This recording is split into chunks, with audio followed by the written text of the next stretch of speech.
Now we're picking up on a text in Bhagavatam which begins to go directly back to the discussion of astronomy. And to this point in the text, that discussion has been limited mostly to the earth itself. So as Shuka returns to this topic, he's going to finish off his description of the earth by mentioning its continents. So this is a very interesting text because it, first of all, clarifies that he wasn't previously talking about continents. And second of all, it gives the idea of Shuka being aware of the continents, and also it gives a hint that he is aware of continental drift. So let's take a look and see what he actually says and dive into it. So in text 29 of chapter 19 in book 5, it's written, Śrī Śuka uvāca, jambūdvīpasya ca rājann, upadvīpān aṣṭau, haika upadiśanti, sagarātmajair aṣvānveṣaṇa, imāṁ mahīṁ parito nikhanadbhir upakalpitān. As we can immediately see, the Earth island itself has 8 islands. Like children born from the ocean seeking the east, they split this land into variable configurations. So the name for the earth region of space is jambūdvīpasya. Dvipa means island. So earth is like an island in space, but the earth, which is an island in space, also has islands within its water. That's the point. So jambūdvīpasya has upadvīpān, has its own sub-islands within its water, sagarātmajair, produced from the ocean, like children being born from the ocean. He says there are 8 of them. Typically, our convention is to describe them as 7, but it's just on convention, however you want to divide it up. The way that Shuka's conventions differ from the most popular modern convention is that he seems to be including the polar ice cap as a landmass, as some kind of thing that is born from the ocean that has solid mass to it that you could walk on. And then the other interesting point is that they divide the land into upakalpitān, various ways of configuring itself. So that seems to indicate that the continents are liable to drift or change their positions. Then the next statement, he names the continents, and we'll figure out what he's talking about by looking at those names. Tad yathā, svarṇaprasthaś, candraśukla, āvartano, ramaṇako, mandarahariṇaḥ, pāñcajanyaḥ, siṁhalo, laṅketi. They are named the Golden Abode, Glittering White, Revolver, Romancer, Slow Sun, Wide Grower, Leonine, and Branch. So let's figure out what these continents are in terms of our world that we know about. So, as he mentioned in the previous statement, it's aṣvānveṣaṇa. It's moving towards the east. Aśva being a reference to Bhadrashva, the eastern hemisphere. So these islands are produced from the ocean, sagarātmajair, aṣvānveṣaṇa. And he's describing them as being starting in the west and moving towards the east. Probably the naming convention will follow that order. So the first one, which is the Golden Abode, should probably be somewhere in the western hemisphere. svarṇaprasthaś, the Golden Abode, is probably named svarṇaprasthaś because the sun sets in the west. And so when the sun sets, the sky turns golden. Also, The sun itself is also referred to as svarṇa, the golden thing, the yellow thing, the bright thing. And what happens when the sun sets? It seems to be going into its house.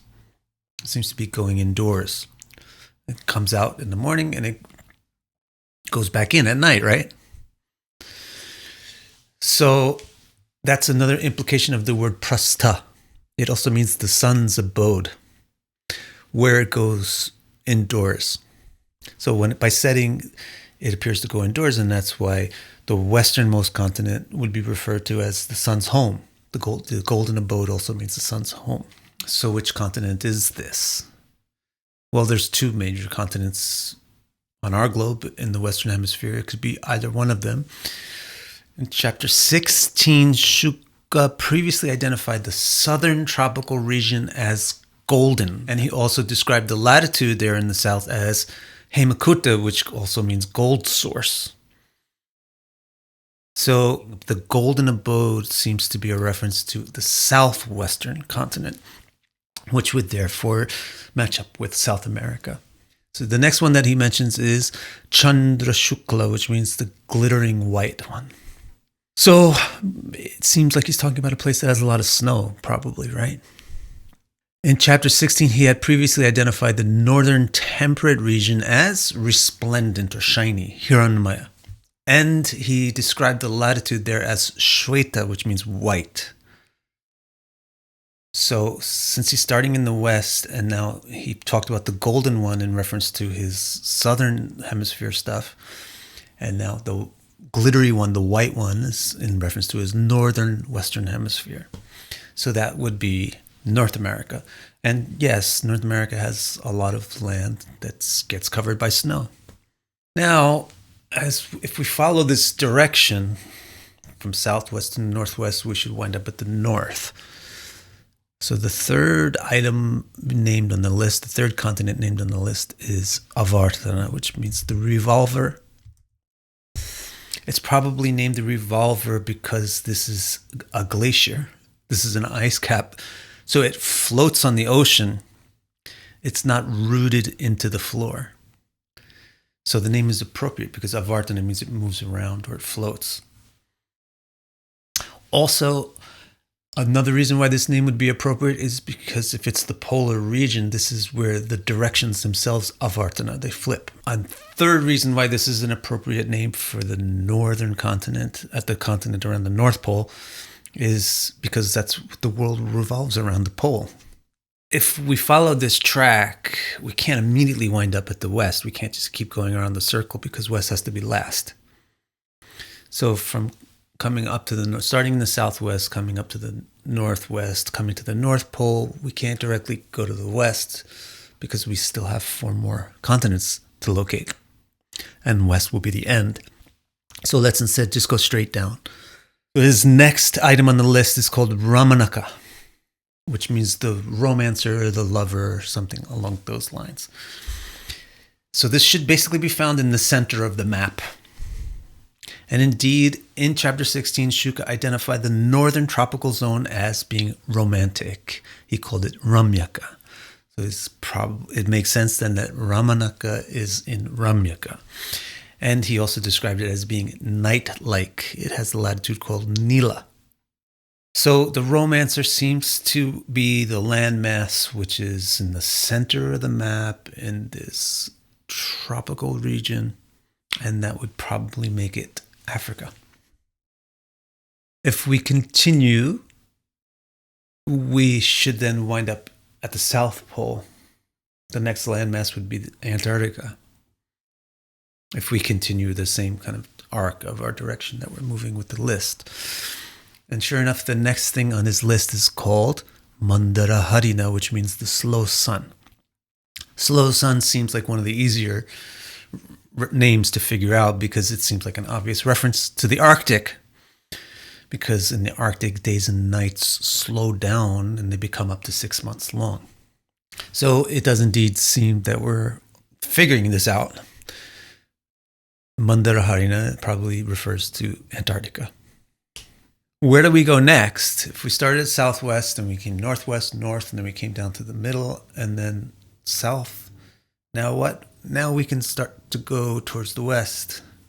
The next one is called pāñcajanyaḥ. Pancha means spread out. You probably are thinking, no, Vic, it means 5. It actually means spread out. And the word is used for number 5 because this is when you spread your hand. So pāñcajanyaḥ means the one that has a wide growth. However, even if we recognize the common usage of the word as 5, then it would mean 5th born. If you count to the 5th zone that Śuka defined, starting at the base, parito, you get to hiranmaya, which is the northern temperate zone. And indeed, that area in the eastern hemisphere of that latitude has the widest continent.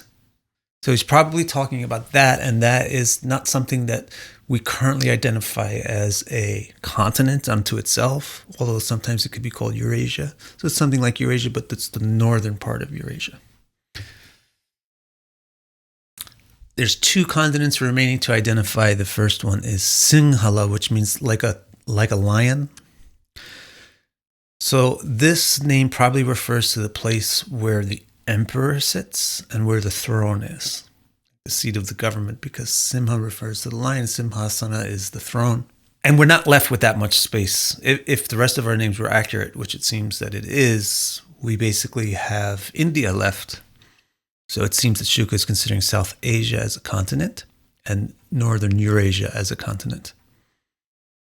And then we come to the final one, which is called Lanka, which means it's been broken off or it's branched off. So it's kind of, we only are left with Australia, and it makes a lot of sense because Australia, with its little friend New Zealand, is the easternmost landmass in the typical eastern-western way of looking at things. And indeed, it does seem to have been broken off and separated from the rest of the land masses by quite a bit of water. And that is the literal meaning of Lanka, to be broken off. So it seems very cool. We sorted this out pretty easily, and it's very important to realize that when Śuka is talking about continents that we know about on the earth, he's talking about the actual continents that we know about on the earth. And when he's talking about these other kind of islands, he's talking about planets. Like jambūdvīpasya is talking about the whole earth. And so it's going to be important as we move into the next section, because he's going to start talking about the other islands. And we should know from this intro to that discussion that he's not talking about other places on earth.